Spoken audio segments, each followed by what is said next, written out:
Wonderful, wonderful. A beautiful 3-song set there from Eli Armstrong. Really appreciate you coming in.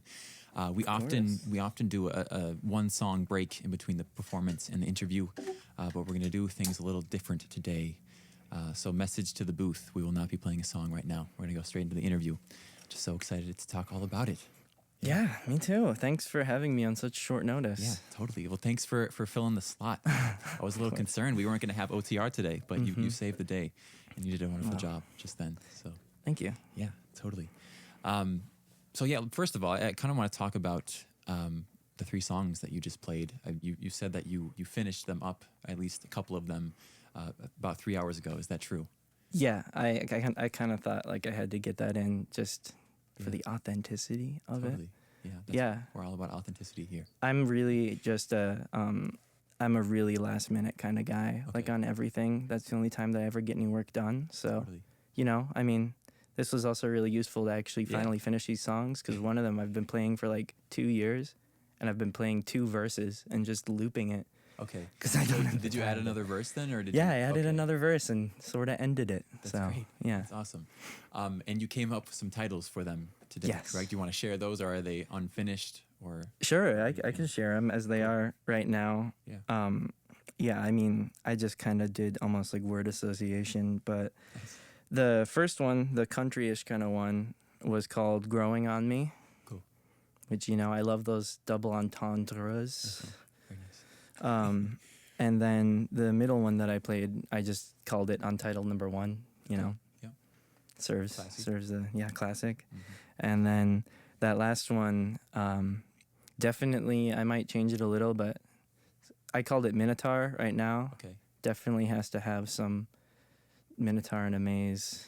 I'm curious, why the mythology there? What does that have to do with the message of the song?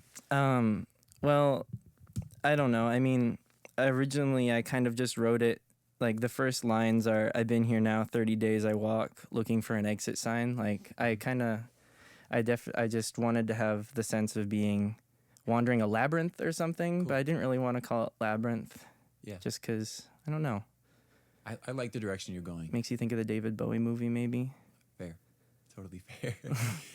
So is there a particular story that goes along with that tune specifically, or just an emotion you had? I guess there is kind of a particular story. It's really kind of about, I don't know, like handling like a breakup or handling a big emotional event. And then I guess the way that I have been dealing with it has been, I don't know, retreating or feeling like I'm wandering around with all these thoughts. Okay.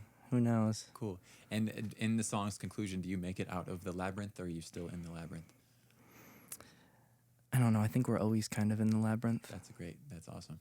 Well done. Well done. Great answer to that one.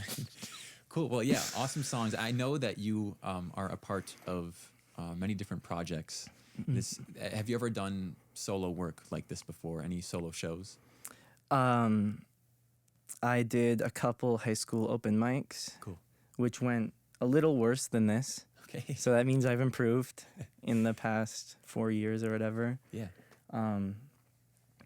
But no, not really much other stuff. I released an album because I play the drums, as you'll probably get to, or as you know, I play the drums and other things, and I recorded a thing in 2020 of just maybe 5 or 6 songs I wrote, and I did all the arrangements and recorded it all. But not as much live stuff. Cool. And what was the name of that project, the 2020 project? It had a really weird verbose name called West Penthouse Mechanical. Okay, I was trying to remember that. I was talking to our DJ. Oh yeah. Em about that. I was going to spring that on you, but I blew it. No. I've gotten that a lot. Like people when that was kind of my name, people would be like, "Oh yeah, how's West?" It starts with a W. So is West Penthouse Mechanical? Yeah, West Penthouse Mechanical, but that I would consider that basically defunct at this point because I don't like the name as much. Where did that come from, that name?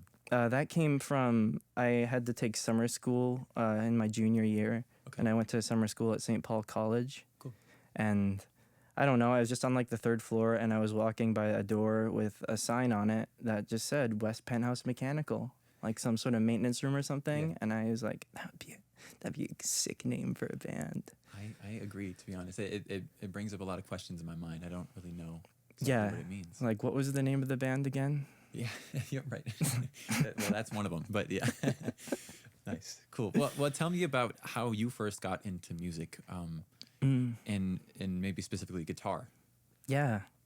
Well, I'll preface it by saying the first instrument that I ever learned how to play or like got interested in was drums Okay. when I was like 12 or 13. And I had tried to play guitar a couple times before that, like just look at tabs and learn like, I don't even know, like Dust in the Wind or something.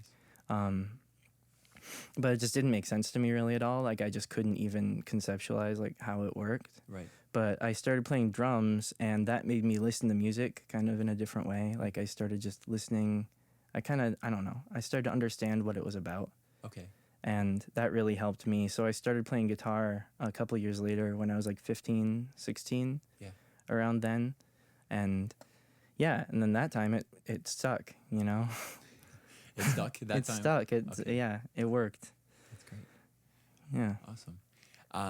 And so now you are in a couple projects, one of them being Party Foul. You play drums in that group, I correct? do.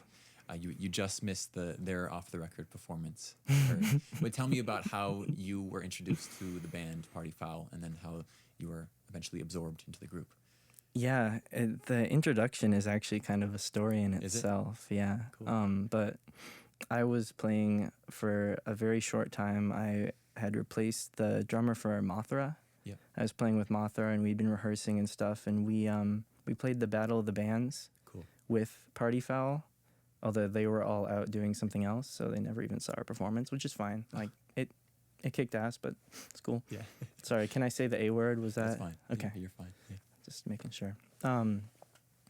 But yeah, so an acquaintance of the band who is no longer, of Party Foul, who is no longer an acquaintance, saw me playing drums and kind of came up to me and started like fangirling over me and being like, "Oh, you're so good! Like I have some friends who are like having this thing, Yeah. you know," and basically recruited me, gave me the number of Party Foul, and you know, over the next couple weeks, like we talked back and forth, but I wasn't really sure whether I could make the commitment and stuff, just because I was like, yeah, I'm playing with Mothra, but then Mothra, I don't know. Sorry guys, I don't really know what happened there, but. I was suddenly very free. I had a lot of free time, and Is Mothra still gigging, or? I don't know what they're doing. I don't Okay. think so. But yeah, Tony and Daniel, the bassist and the guitarist from that, have a new band going on called Welt that is really sick. And I haven't seen him yet, but I hope to see him soon. I know they're out playing right now. Yeah. And yeah, Jack has a project as well, a side project. I don't know why I'm blanking on the name right now. I don't know. Just look up Peach's Planetarium. Cool. Is that the name? No, Oh, that's okay. that's an album, I believe. Oh, okay. I don't know. Maybe I'm giving away insider secrets. That's a great album name. I feel bad that I can't remember it. But yeah, no, they're off doing their own things. But yeah, then I joined Party Foul, and like I got the gig, and then like 5 days later they were like, yeah, we're gonna be playing like off the record. And I was like, oh, cool. Do you want me to drum for that? And they're like, no, I think we'll stick with Zev on this one because you don't even like know the song. Right. Yeah. Cool. And so you've been playing with them for how long now? Has it been about a year? Yeah, it's been like a year and a half. That's awesome. Uh-huh. Great. It's been quite a while. We had kind of a hiatus, but we got some shows coming up next couple months. Totally. I know of one of them. It's not released yet, but I hear of a house show that's coming up in September. Yeah, we do. We love the house shows. Yes, house shows are great. Sweaty basements. Totally. That's Sorry, is it bad etiquette? I want to look on my phone for a second. yeah. Go ahead. Are you looking up shows coming up with Party Foul or? No, I'm actually looking up Jack's thing because. Yeah. And this isn't promotion, by the way. I know there's a thing against that. Yeah. No. But that's fine. Totally. You can ask me another question Cool. too. I don't want there to be dead air. Well, I wanted to then go into Large Format, which is your latest group, formed pretty recently. Yeah. And you're playing guitar for that group, correct? Yes, I am. And it's Yummy Friezo, by the way. Yummy Friezo is Yummy Jack's Friezo. group. It's the same as the Instagram. But yeah, I'm playing guitar for that. Awesome. I've got my friend John. We got the dual guitars kind of deal going on, which is always really fun. I always wanted to have that. Yeah. And we have good friend Nikhil, DJ Parasite, in the house. He was our music director. Uh-huh. A term ago. Yeah. So. And we snapped him up, and he's holding it down now on bass. He's great. Yeah. He's awesome. How did that group come together? Well, that group came together mostly because I just kind of wanted to play guitar in a band and sing in a band, like none of this solo stuff. No, It's cool, like though. It's cool. Yeah, no, thank you again. This is definitely a more fruitful solo venture than I've really had. A lot of it was just me playing in my room or releasing these little recordings or recording them and not releasing them, and I was just really tired of it. I'm tired of all the the minutia of like, oh, this track goes here, and I just wanted to play in a band. Yeah. So I just kind of got friends. Cool. It started with my best friend ever, Simone, my bestie. I've known her since middle school, and she plays keyboards. Mm-hmm. And we've played together so much over the years. So she was kind of my starting point, and from there it just grew. And Yeah. I guess I should have done this with Party Foul Tool, but can you give kind of like a description of the sound of large format? Yeah, sure. I think it gets kind of folk rocky at some points. I don't want to even say folk exactly because it's all electric instruments, even though folk is like a feeling, Right. but it gets really folk rocky because I really love mid-late 60s kind of folk rock, really like angular, kind of crunchy, twangy, Nice. all that stuff. I'm a big fan. How about some names? Give me some names from that era that you're... Number one would probably be Fairport Convention. Cool. Which was a band that I really got into in high school. Nice. And they only have one album that's like really good, but that one album is very, very good. Legion Leaf. Okay. It's a great album. Yeah. Yeah. Who introduced you to this? I feel like I don't know, you kind of have to be introduced to that kind of stuff being from our generation. So how did you find that music? I actually, most of what I did in high school, like instead of doing my work or something, I had like 2 study halls one year. So I'd take my little school iPad and I would just sit on Wikipedia and just like read and read and read about music, like trying to look up every little thing that I could find. And I just found out about them somehow. Wow. I don't know how, just going down the rabbit hole. So it wasn't like your parents who showed you it. It was Google. But I had actually met the guitarist wow. for that band, Richard Thompson, who's one of my favorite guitarists ever. Like big inspiration, especially on like electric. Cool. But I had met him a couple years previously because my dad's old partner, she worked with a lot of musicians, and she got us tickets to see his solo show. Wow. And of course, he was much older then, and I had no idea who he was. But I got to meet him backstage. I got like backstage passes, and hey, that was a great show. They're like 13-year-old squeaky me. That was great. Was that before or after you knew about his group? That was before, and then I found out like a couple years later about Fairport, and I found out that was the same guy, and it was kind of like a mind-blowing moment. For you, cool. Yeah, that's awesome. Awesome. So, do you write lyrics as well for large format? Then? Yeah. Okay. I do. And do you sing? Yes. Okay. I do. Cool. Are there multiple singers, or are you the guy? For right now, I'm the guy. Okay. I'd love to get some like harmony stuff in there. Yeah. That would be so cool. I don't write harmonies very much. It's all kind of straight ahead melody. So. Okay. Yeah, and as you know, Nikhil has a wonderful singing voice. He does. Go check out. Oh, I'm promoting again, Yeah. but no checking out. There's no checking out. No checking out. But Nikhil has a in studio, also another solo in studio. He Impromptu. does. He did like a very similar thing that you're doing today. But yeah, I totally agree with you. You should definitely get him on some harmonies. I would love to, and maybe it would help cut through the mix a little too, because I don't really have like the strongest voice ever, and the places I've played so far have had some pretty primitive PA systems. So like I haven't played yet and actually been able to hear myself sing, but once that happens, get ready. Today you had the headphones. No, actually, true. Yeah. True, and it probably that was actually really helpful. Yeah. Okay, well, tell me about your songwriting process. Mm-hmm. It seems like you're a storyteller, or at least you Yeah. have a point to your song. So how do you go about that?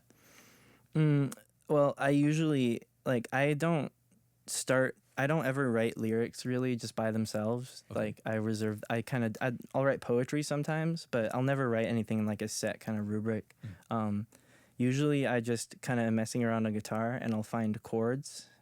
Cool. And then I'll find some that link together, and then you find a little melody that works in between, and then the melody can guide you to other places or changes, you I know. see. So I just wait a lot of the time for what the melody kind of suggests. Like, what's the feeling of the song? And once I feel like it's at a certain point, like, what is on my mind right now? Cool. Okay. Even So you let the music guide rather than going into it thinking, I'm going to write about this. I do, yeah. That's awesome. Lyrics are definitely the thing that I spend. I don't know. I struggle with the most, I guess, sometimes because I feel like my life is pretty boring, and I don't want to write it all about the same thing. You know, so I wait for events. I wait for things that strike me. Yeah. Yeah. Definitely. Yeah. I think to be a good songwriter, you gotta live a little bit in between your songs so you have some more material to. Yeah, I try to live. Yeah. Yeah. I mean, we're always living. We're always living in the labyrinth. Exactly. Maybe it should be Man. called Living in the Labyrinth. I think you should tweak that song. Maybe. Like an 80s, like Huey Lewis in the news kind of thing. Totally. Do it. Yeah.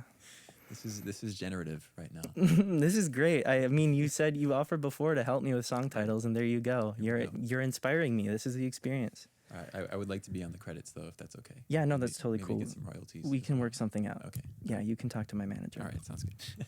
Awesome. All right. Well, I have just a couple more questions for you. Yeah. Tell me about any releases, shows, or merch drops coming up for either of your bands or yourself. Well, I'm pretty not in the know. But Okay. No. But I know Party Foul has several shows coming up in September. I know we got one on the 16th with Dial Tone. At I the think Chop it's Shop? it's their like single release Cool. kind of thing, which I'm very excited for. I know we have one on the 1st of September. I believe that might be with Rigby.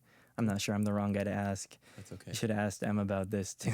Well, M is DJ Inside Voice, so maybe. Yeah, she's the resident planner. tell She you. knows what's happening. But yeah, we got those, and we have a lot of shows happening in September and August, and we'll post about that on the socials. But yeah, Large Format actually has a little thing coming up. I believe on August 5th. Cool. With a band called the Grippy Socks. They're having a little backyard kind of just like Fantastic name. DIY thing. I've never heard of the Grippy Socks, but I Yeah, they're also new, so it'll be Cool. kind of a little showcase. Fantastic. But yeah, they're really good as well. I think they just had a single out. But yeah, it's just trying to get gigs, trying to play as much as I can. You know, this of course was a great opportunity for that kind of stuff. Totally. Yeah. And are you recording anything, either of solo stuff or with the groups? Yeah, Party Foul's been in the process of recording our EP, like a collection of like 4 songs for months and months. But yeah, I think that's getting fairly close. So, you know, don't mark your calendars, but just Just keep it in the back of your mind. keep it in there. And Large Format, we're definitely going to record at least like 2 songs and get them released probably within the month. Like we've got a lot of stuff rehearsed, and we could really just do it. And we'd like to coordinate it with like a show or something. Yeah. So, but yeah, we got a nice little song about a cat coming up. Milo? Yeah, you know. Milo's famous. Cool. He deserves to be famous. He deserves it all. Definitely. All right, awesome. Last question for you. This is one that I ask to all the bands that come through. I want you to build a dream bill for yourself. You get to appear on it. You get 3 other bands / artists All right. to join you, dead or alive. Dead or alive? Yeah. Okay. Well, I think number 1, what popped in my mind right away is, have you heard of the band Hand Habits? I have not. I'm a really big fan of Okay. Hand Habits and Meg Duffy, and Oh, okay. just yeah, it's kind of like a solo-ish project, but it's just a really, really sick band. I would recommend checking out their work. Really good singer-songwritery and rocky everything. Yeah. Yeah, Hand Habits. Let's throw Fairport Convention on there, you know? You got to. Brought them up before, but if we could go back in time and kind of like wormhole them out of 1969, that'd be great. Well, that's what this is for. This is Dreamland. You can do anything. So this is Dreamland. Yeah. I'd want Fairport Convention. And then, you know, I just got to say it. I just got to say I know it. what you're going to say. I miss the guy, you know? I was 2 years old when he left this earth, but I miss him greatly. I'd have Elliott Smith on there too. Mm-hmm. And That's he could fantastic. take as much or as little time as he wanted, play whatever. But yeah, that would be my dream set, and it would be really sad. Yeah. It'd be one of the saddest gigs you've ever went to. It would be cathartic though. It would be cathartic, and you'd come out feeling stronger Yes. than when you came in. I think we all would. Mm-hmm. Well, I love it. Let's book it. Let's Cool. get it done In Dreamland. in Dreamland. Awesome. Well, thank you so much for coming in, Eli. By the way, Yeah. great name. Really, really like your name, Eli. Oh no, it's probably like the best name I out think it there. is. Yeah, I think we can agree on yeah, that. I'm a big fan of your name as well. Oh, really? Yeah. Thanks. Don't Thank hear you. it much. I know you don't. Not enough. Not enough. All right. We're gonna kick it back to the booth for some more local music until 5. Do you have anything else to say, Eli, before we kick it back? Well, thank you for listening. I hope you're all having a nice night, and yeah, get wild or not. Or not? Love it. Wise words from Eli Armstrong. Thank you so much. All right. Yeah, thank you. This is Radio K, Real College Radio.